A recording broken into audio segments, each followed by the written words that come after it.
प्रिय हिंदी मित्रों, नमस्कार। हाईटेक हिंदी परिवार में आपका स्वागत है। एक नए महत्वपूर्ण और ज़रूरी वीडियो के साथ आज हम पुनः उपस्थित हैं। रिवीजन सीरीज डेली का वीडियो चल रहा है और उसके साथ साथ हम अपने एनटीए नेट जेआरएफ के मित्रों के लिए कहानी पर बात कर रहे हैं। अब तक यूनिट 7 के अंतर्गत जो भी महत्वपूर्ण कहानियाँ लगी हुई हैं उनमें 4 से 5 कहानियाँ हम आपके लिए ला चुके हैं। परिंदे कहानी, राजा निर्बंसिया कहानी, पिता कहानी, इंस्पेक्टर मातादीन चांद पर जैसी महत्वपूर्ण कहानियों पर हमने बात कर ली। सिक्का बदल गया पिछली कहानी थी जिस पर हमने बात की थी और आज एक नई कहानी के साथ हम पुनः उपस्थित हैं। आज की कहानी है चीफ की दावत। आज की कहानी में हम बात करेंगे भीष्म साहनी के द्वारा लिखित कहानी चीफ की दावत की। हिंदी की अति महत्वपूर्ण कहानी है और हिंदी के प्रगतिशील कथाकार हैं भीष्म साहनी। यूनिट 7 के अंतर्गत एनटीए नेट जेआरएफ के नए पाठ्यक्रम में लगी हुई है यह कहानी। अन्य कई विश्वविद्यालयों में, अन्य कई 12th की कक्षाओं में, हाई स्कूल की कक्षाओं में भी यह कहानी लगी हुई है। कहानी बहुत महत्वपूर्ण है, लगभग मित्रों ने पढ़ी भी होगी इस कहानी को और आज जब हम इसको पढ़ेंगे तो हमें और मज़ा आएगा। सबसे पहले आपको कोई भी कहानी पढ़ने से पहले ये देखना चाहिए, इस चीज़ पर विचार करना चाहिए कि कहानी का जो शीर्षक है वह क्या कहना चाहता है, या आप इसको इस रूप में भी कह सकते हैं कि भीष्म साहनी ने इस कहानी का शीर्षक चीफ की दावत ही क्यों रखी, इसकी जगह पर दूसरा नाम क्यों नहीं रखा। आपको बार बार कोशिश करनी चाहिए, 1 बार, 2 बार, 4 बार, 6 बार चीफ की दावत शब्द को पढ़ना चाहिए और अपने ही मन से बार बार यह प्रश्न करना चाहिए कि भीष्म साहनी ने चीफ की दावत क्यों रखी, कुछ और नाम क्यों नहीं रखा। और उससे ये होगा कि कहानी पढ़ने के बाद आपको ऑटोमेटिक ऐसे निष्कर्ष प्राप्त होंगे, ऐसे मूल्य प्राप्त होंगे, ऐसी कथाकार की मानसिकता आपको पता चलेगी जिसके चलते आप जो है अपने अंतिम निष्कर्षों पर पहुंच जाएंगे। भीष्म साहनी पर हम बात करें, भीष्म साहनी की कहानी चीफ की दावत पर बात करें उससे पहले हम देखते हैं भीष्म साहनी का एक परिचय। एक साहित्यकार के रूप में भीष्म साहनी का परिचय क्या है यह जानना बहुत ज़रूरी है। भीष्म साहनी का जन्म 8 अगस्त 1915 को अविभाजित भारत रावलपिंडी में हुआ था। रावलपिंडी अब कब कहाँ पड़ता है, पाकिस्तान में पड़ता है, लेकिन तब भारत विभाजित नहीं था और उस समय 1915 में इनका जन्म हुआ था। इसीलिए जो इनकी महत्वपूर्ण कहानियां हैं उनमें 1945, 1950 और 55 में जो महत्वपूर्ण सामाजिक उत्परिवर्तन हुए, जो आज़ादी आई, जो दंगे हुए, जो अन्य अनेक सांप्रदायिकता या धार्मिक, आर्थिक और सांस्कृतिक रूप से जो परिवर्तन हुए उसको हम इनकी कहानियों में बखूबी देख सकते हैं। पिता का नाम था हरबंस लाल साहनी जो कि समाज सेवक थे और माता का नाम था लक्ष्मी देवी। अभिनेता बलराज साहनी का नाम, जो भी मित्र थोड़े बहुत फिल्मों में रुचि रखते होंगे या जो पुरानी फिल्में देखते होंगे या जिन्होंने फिल्मों के इतिहास के बारे में थोड़ी बहुत जानकारी इकट्ठा की होगी उनको पता होगा कि बलराज साहनी को फिल्म जगत में, हिंदी फिल्म जगत में, बॉलीवुड में हिंदी की महत्वपूर्ण फिल्में हैं उनमें विशेष रूप से इन्हें याद किया जाता है। बलराज साहनी को यूँ कह लें कि ये एक तरीके से फिल्मों के पितामह जैसी इनकी भूमिका है। भीष्म साहनी के बड़े भाई थे बलराज साहनी। ये एक महत्वपूर्ण बात और थी आपको बताने के लिए। प्रगतिशील कथाकारों में साहनी जी का महत्वपूर्ण स्थान है। अध्ययन अध्यापन का काम इन्होंने कई जगहों पर किया, कई विश्वविद्यालयों में किया, पत्रकारिता से भी जुड़े रहे, फिल्म के क्षेत्र से भी जुड़े रहे। प्रगतिशील लेखक संघ, एफ्रो एशियाई लेखक संघ से भी संबद्ध रहे। 1993 से 1997 तक साहित्य अकादमी एग्जीक्यूटिव कमेटी के सदस्य भी रहे भीष्म साहनी जी। कथाकार के रूप में भीष्म साहनी पर यशपाल और प्रेमचंद, ये परीक्षा में कई बार पूछा जाता है कि उन पर किस साहित्यकार की, किस कथाकार की गहरी छाप है या किससे वे विशेष प्रभावित हैं, तो यशपाल की कथा परंपरा और प्रेमचंद की जो कथा परंपरा है उससे प्रभावित थे भीष्म साहनी। कहानी संग्रह की अगर बात की जाए भीष्म साहनी की, तो इन्होंने कहानी लिखी थी भाग्य रेखा। पहला पाठ, ये पहला पाठ ही वह कहानी संग्रह है जिसमें चीफ की दावत पहली बार छपी थी। भाग्य रेखा, पहला पाठ, भटकती राख, पटरियाँ, वांगचू, शोभा यात्रा, निशाचर, मेरी प्रिय कहानियाँ, अहम ब्रह्माष्टमी, अमृतसर आ गया बहुत पूछा जाता है और चीफ की दावत।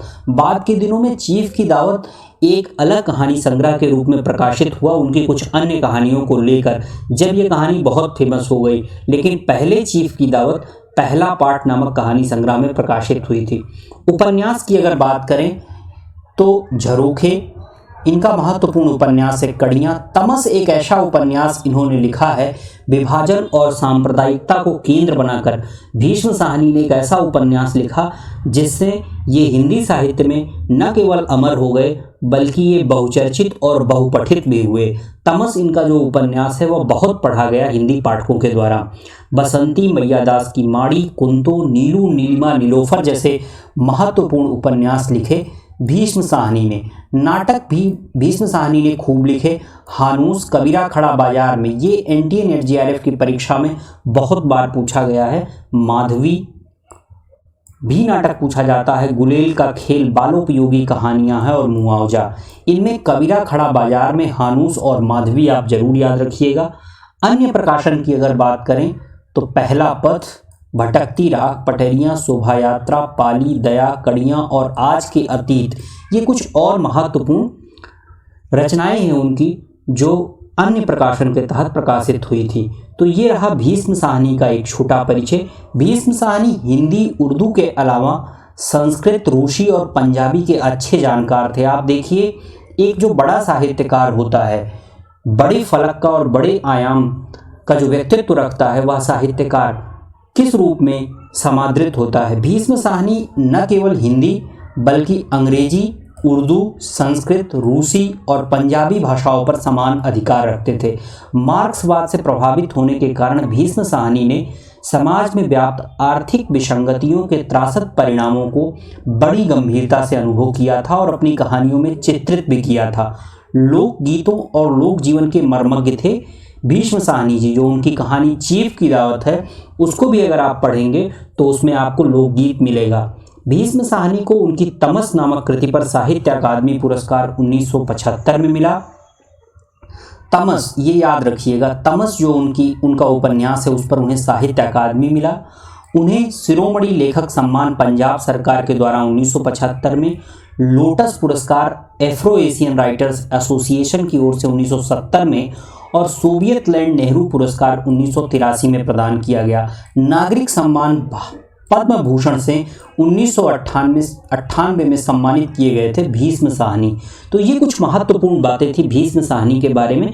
परीक्षा से यहाँ से भी प्रश्न आएगा, ये जानना आपके लिए बहुत जरूरी है। लेखक भीष्म साहनी का निधन 11 जुलाई 2003 को दिल्ली में हो गया था। 11 जुलाई 2003। तो ये कुछ जरूरी बातें थी भीष्म साहनी के बारे में। उनकी कहानी चीफ की दावत को जानने से पहले आइए अब हम बात करते हैं कहानी चीफ की दावत। चीफ की दावत एक बहुत महत्वपूर्ण कहानी है। न केवल यह कहानी मध्यम वर्गीय समाज का प्रतिनिधित्व करती है बल्कि भारतीय समाज की जो पूरी की पूरी रूपरेखा है, परिवार का जो ढांचा है, उस ढांचे को जो है बहुत बखूबी व्यक्त करने का प्रयास करती है। इस कहानी का जो सबसे प्रमुख पात्र है उसका नाम है मिस्टर सामनाथ। मिस्टर सामनाथ इस कहानी का सबसे मुख्य पात्र है और पूरी की पूरी कहानी जो है वो मिस्टर सामनाथ के इर्द गिर्द घूमती है। सामनाथ का एक चीफ है, एक बॉस है जिसकी ऑफिस में वो काम करता है। ये अन्य महत्वपूर्ण पात्र है और उसके बाद जो महत्वपूर्ण पात्र है वो है सामनाथ की माँ। सामनाथ की पत्नी का भी जिक्र आता है, हालांकि बहुत कम। 3 पात्र जो हैं वे बहुत महत्वपूर्ण हैं। एक है सामनाथ का चीफ, दूसरी है सामनाथ की माँ और तीसरा सामनाथ खुद। इन 3 पात्रों के द्वारा कहानी चीफ की दावत कही गई है भीष्म साहनी के द्वारा। कहानी बहुत ही महत्वपूर्ण है, बहुत रोचक कहानी है। अभी इस कहानी को पढ़ करके हम जानेंगे इस कहानी की खास बातें। चीफ की पत्नी का भी कहानी में जिक्र होता है। पड़ोसी भी हैं, कुछ देसी स्त्रियां हैं और कुछ अन्य लोग हैं जो पार्टी में शामिल हुए हैं। तो इस प्रकार ये कि पूरी पात्र है जिनमें प्रमुख पात्रों में हमने आपको बताया सामनाथ का चीफ है और सामनाथ की माँ है और उनके केंद्र में है सामनाथ।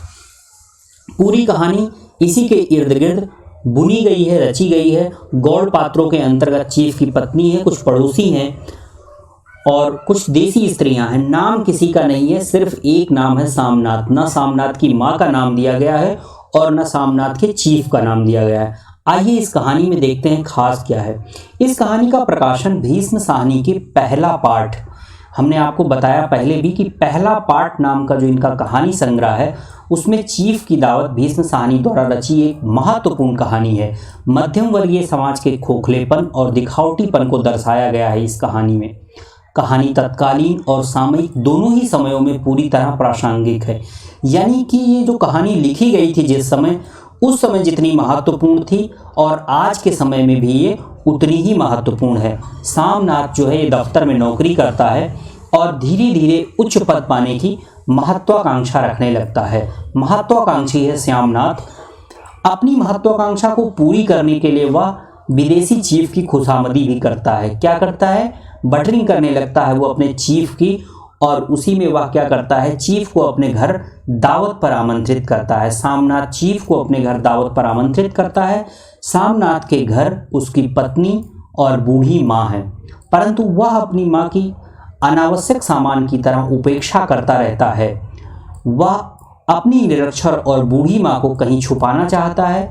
वह सोचता है कि चीफ उसकी माँ के साक्षात से नाराज ना हो जावे, इसलिए वह अपनी माँ को चीफ के आने से पहले अपनी कोठरी में भेजने को कहता है। और वह पत्नी से क्या कहता है, यानी कि ये जो कहानी है इसका प्लॉट कुछ इस रूप में बुना गया है कि सामनाथ नहीं चाहता है कि जब उसका चीफ उसके घर पर आए तो कोई ऐसी अनैच्छिक चीज़ दिखाई पड़े जिससे चीफ नाराज हो जाए या जिससे चीफ का मन खिन्न हो जाए। वह चाहता है कि चीफ को एक ऐसी दावत दी जाए कि उस दावत को पाने के बाद, वहाँ पे मिलने वाले उपहार को पाने के बाद चीफ इतना प्रसन्न हो कि वह जो है सामनाथ का प्रमोशन कर दे। तो ये कहानी कुछ इसी रूप में है और उसमें जो मुख्य किरदार है उसकी पत्नी और उसकी माँ, इन तीनों चारों के बीच चलने वाले वार्तालाप के माध्यम से ये कहानी आगे बढ़ती है। वह अपनी पत्नी से कहता है, नहीं, मैं नहीं चाहता कि इस बुढ़िया का आना जाना फिर शुरू हो, बड़ी ही मुश्किल से बंद हुआ है। यानी कि वे अपनी माँ को क्या करते हैं,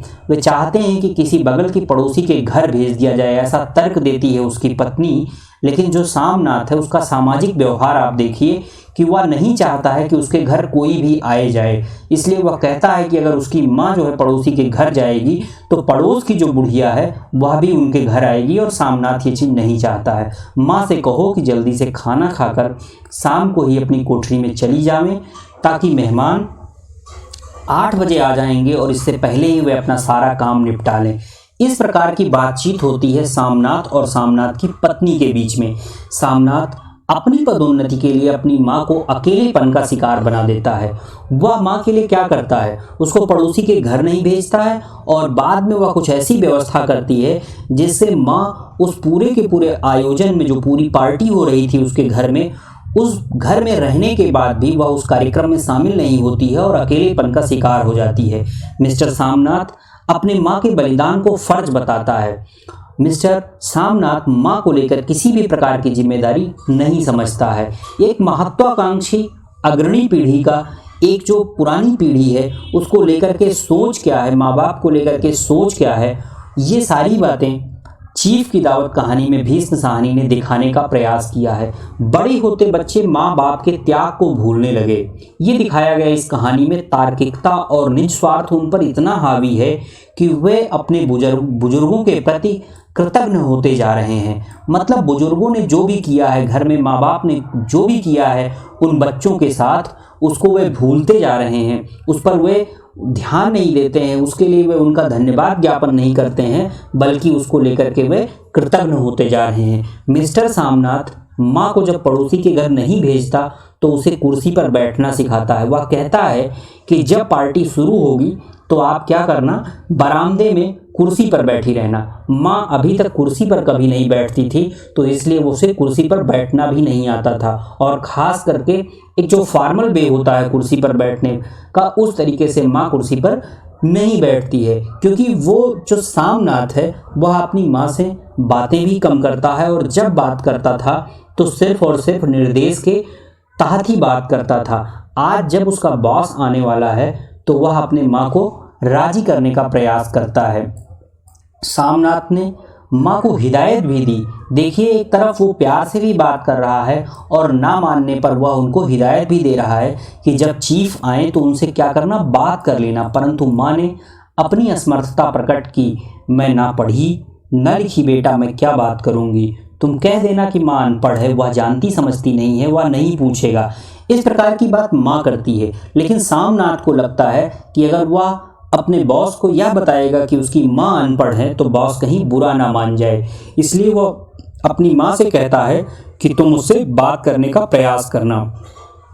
पश्चिमी परिवेश में रंगा सामनाथ इस कहानी में दिखाया गया है। सामनाथ जो पश्चिमी परिवेश में रंगा हुआ है, मेहमानों की खूब खातिरदारी में लगा हुआ है। वह उसकी पत्नी दोनों शराब के दौर चल रहे हैं।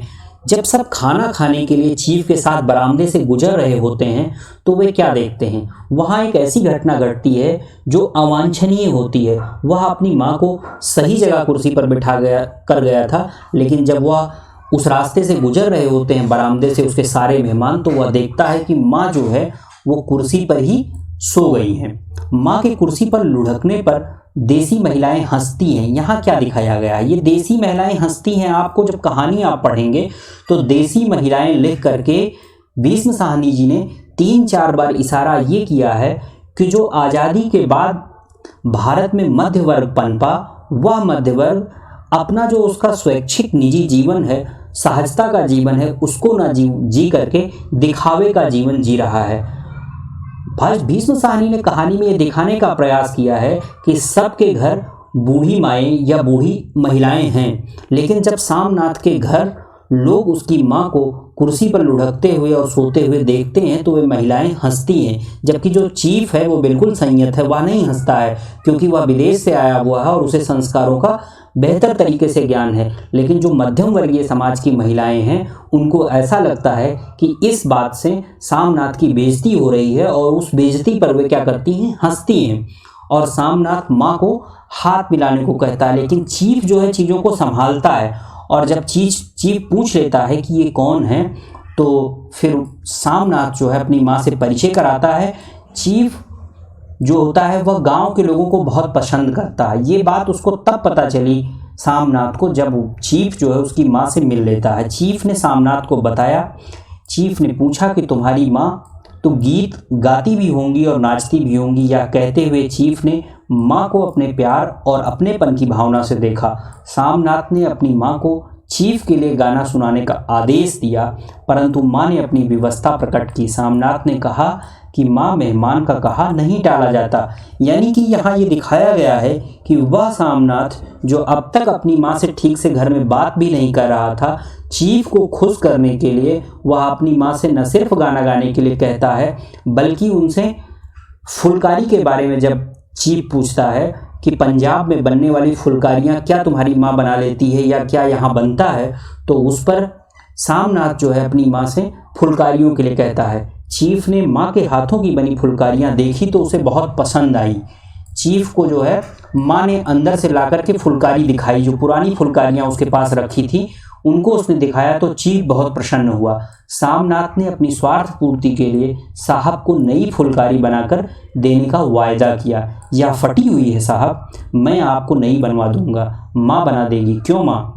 साहब को फुलकारी बहुत पसंद है, इन्हें एक ऐसी ही फुलकारी बना देना। ये बात कहता है सामनाथ। सामनाथ अवसरवादिता और स्वार्थ पूर्ति की साक्षात मूर्ति है।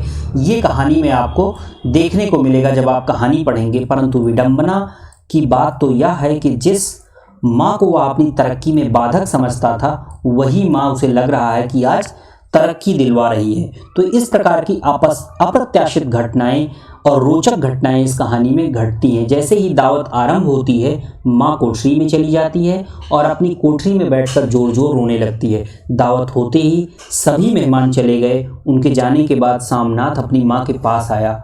माँ, दरवाज़ा खोलो। अपने स्वार्थी बेटे की आवाज़ सुनकर माँ का दिल दहल गया। उसने सोचा कि मुझसे कहीं कोई भूल तो नहीं हो गई। माँ ने धीरे से दरवाज़ा खोला। ओ मम्मी, तुमने तो आज रंग ही ला दिया। साहब तुमसे इतना खुश हुए कि क्या कहूँ। वो मम्मी, ओ मम्मी, इस प्रकार की बात कहता है। सामनाथ बहुत खुश है क्योंकि जो उसका चीफ था वो न केवल फुलकारी उसकी माँ और उसके माँ के द्वारा किए गए व्यवहार की खूब तारीफ करके सामनाथ से गया है। अपने बेटे की तरक्की सुनकर माँ की आंखों से आंसू छलकने लगे। माँ अपने घर में घुटन महसूस करती है और वह अपने बेटे से हरिद्वार जाने का आग्रह भी कर डालती है। बेटा तुम मुझे हरिद्वार भेज दो, मैं कब से कह रही हूँ। माँ की बात सुनकर सामनाथ तड़मड़ा उठा। क्या कहा माँ? यह कौन सा राग तुमने छेड़ दिया? तुम मुझे बदनाम करना चाहती हो ताकि दुनिया कहे कि बेटा माँ को अपने पास नहीं रख सकता। इस प्रकार की बात देखिए, ये दिखाया गया है कि किस प्रकार क्षण क्षण में जो सामनाथ है एक अवसरवादी व्यक्तित्व कैसा होता है, मध्य वर्ग का व्यक्तित्व कैसा होता है कि महत्वाकांक्षा उस पर इतनी हावी है कि वो क्षण क्षण में अपने व्यवहार को बदल रहा है। वह यह भूल रहा है कि उसकी माँ है जिसने उसे पाला पोसा है, जिसने उसे इस लायक बनाया है, जिसने उसे बड़ा किया है, उसकी भावनाओं की कदर ना करते हुए बल्कि अपनी निज इच्छाओं और निस्वार्थों की पूर्ति के लिए वो माँ से किस तरीके के व्यवहार कर रहा है। तो इस प्रकार ये पूरी कहानी चलती है, रोचक घटनाओं के साथ कहानी आगे बढ़ती है और कहानी का अप्रत्याशित अंत होता है कि जो चीफ है जिसको खुश करने का प्रयास करते करते वह माँ को जो है एक कूड़े की तरह से घर में कहीं छुपा कर रखना चाहता था, वही माँ उसकी तरक्की में सहायक बनती है। महत्वपूर्ण संवादों की अगर बात करें जो परीक्षा में आपसे पूछे जाएंगे तो संवाद कुछ इस प्रकार आपको कहानी में देखने को मिलेंगे कि अब घर का फालतू सामान अलमारियों के पीछे पलंगों के नीचे छिपाया जाने लगा। ये दृश्य दिखाया गया है कि पार्टी शुरू होने के पहले सामनाथ और उसकी पत्नी किस प्रकार घर के अवांछनीय सामान को यहाँ वहाँ सेट कर रहे हैं। तभी सामनाथ के सामने सहसा एक अड़चन खड़ी हो गई। माँ का क्या होगा? अब देखिए, ये जो एक यहाँ पर एक वाक्य लिखा गया है, माँ का क्या होगा, ये वाक्य अपने आप में इतनी बड़ी व्यंजनाएं खड़ी करता है कि कहानी चीफ की दावत यहीं पर सार्थक हो जाती है। माँ का क्या होगा, ये एक प्रश्न है, यानी कि ये प्रश्न न केवल कहानी के लिए है बल्कि पूरे समाज से। ये कहानीकार जो भीष्म साहनी जी हैं वह पूछ रहे हैं कि आज का आधुनिक समाज जो महत्वाकांक्षा की दौड़ रहा है उसके लिए माँ का होना कितना बड़ा प्रश्न चिन्ह है। नहीं, मैं नहीं चाहता कि उस बुढ़िया का आना जाना यहाँ फिर हो। ये वाक्य जब आता है तो आपको समझना चाहिए कि एक मध्यम वर्ग का सामाजिक व्यवहार क्या है, वो अपने पड़ोसियों के साथ किस प्रकार का व्यवहार रखता है, ये आपको इस एक पंक्ति में दिखाई देगा। माँ जिसने जन्म दिया, स्नेह दिया, अपना तन मन धन अर्पण किया, वही माँ आज फालतू का सामान हो गई है। ये कथाकार का वक्तव्य है। अगला है, और खुदा के वास्ते नंगे पांव नहीं घूमना, ना ही खड़ाऊं पहनकर सामने आया। माँ को आदेश देता है कि माँ जल्दी सो नहीं जाना, तुम्हारे खर्राटे की आवाज़ दूर तक जाती है। और आदेश कभी कभी तो धमकी में तब्दील हो जाता है, किसी दिन तुम्हारा खड़ाऊं उठाकर मैं बाहर ना फेंक दूं। यह कौन सा राग छेड़ दिया माँ, जितना तुमने दिया था उससे दुगना ले लेना। यानी ये दिखाया गया है आपको कि किस प्रकार जो माँ की स्वाभाविक गतिविधि है जो अब तक वो जी रही है, एक चीफ के आने से, घर में एक पार्टी होने से, किस प्रकार सामनाथ उन सभी चीज़ों को बदल डालना चाहता है जिससे उसकी तरक्की में बाधा पहुंचती है, भले ही वह माँ ही क्यों ना हो। तो इस प्रकार वो माँ की जो दिनचर्या है पूरी की पूरी, उसको बदलने का प्रयास करता है। और जब माँ ये कहती है, जब वह माँ से कहता है और दोनों के बीच बातचीत हो रही, तो माँ कहती है कि हमने अपना सब कुछ तुम्हारे लिए त्याग दिया। तो वो कहता है कि तो इसमें आपने मेरे लिए क्या किया, या तो आपने अपनी फ़र्ज अदायगी की है और जितना आपने दिया था उससे दुगना लेकर के मैं आया भी हूँ। अच्छी भलिया भाई के पास जा रही थी, तुमने खुद ही अच्छा बनने के लिए टांग अड़ा दी। ये बात कह रहा है वो अपनी पत्नी से। सामनाथ अपनी पत्नी से कह रहा है कि माँ जो है भाई के पास जा रही थी, तुमने उसे रोक लिया, वरना ये दिक्कत ना होती। माँ का जी चाहा कि पिछवाड़े विधवा सहेली के घर चली जाए, मगर बेटे के हुक्म को कैसे टालती। यहाँ देखिए आप कि बेटा जो है वो अपनी माँ को हुक्म दे रहा है, यानी कि माँ की ममता और बेटे के बीच जो ये बदलाव है, इसको भीष्म साहनी जी ने बहुत खूबसूरती से दिखाया है। माँ का दिल हमेशा बैठा रहता है, डरा रहता है। बड़े बूढ़ों के लिए परिवेश का यह परिवर्तन उसकी मानसिक मौत से कम नहीं है। मानसिक मौत शब्द का इस्तेमाल यहाँ पर भीष्म साहनी जी ने किया है, यह दिखाने के लिए कि किस प्रकार मानसिक जो यंत्रणा है उसको झेल रही है उसकी माँ अपने ही बेटे के द्वारा। अब मेरी नज़र कहाँ है बेटा, बूढ़ी माँ क्या देखेगी। जब फुलकारी बनाने के लिए उससे कहता है तब जो है माँ उससे ये बात कहती है कि मेरी तो नज़र ही काम नहीं कर रही है। और ये जब माँ जो है हरिद्वार जाने के लिए कहती है तो वहाँ एक स्थिति का वर्णन है कि तुम चली जाओगी तो फुलकारी कौन बनाएगा। तो इस प्रकार ये कुछ महत्वपूर्ण बातें हैं, जो महत्वपूर्ण संवाद हैं, जो इस कहानी को पूरे के पूरे जो क्लाइमेक्स पर पहुंचाते हैं। कहानी के अंदर महत्वपूर्ण संवाद इतने ज़्यादा हैं, पूरी कहानी संवादों के रूप में चलती है। कभी माँ और सामनाथ के बीच के जो संवाद हैं ये मध्यम वर्गीय समाज की और मध्यम वर्ग की जो महत्वाकांक्षा है उसको पूरी तरीके से उजागर कर देता है। महत्वपूर्ण निष्कर्ष क्या है चीफ की दावत कहानी के? चीफ की दावत कहानी मध्यम वर्गीय भारतीय परिवार की सामाजिक कहानी है।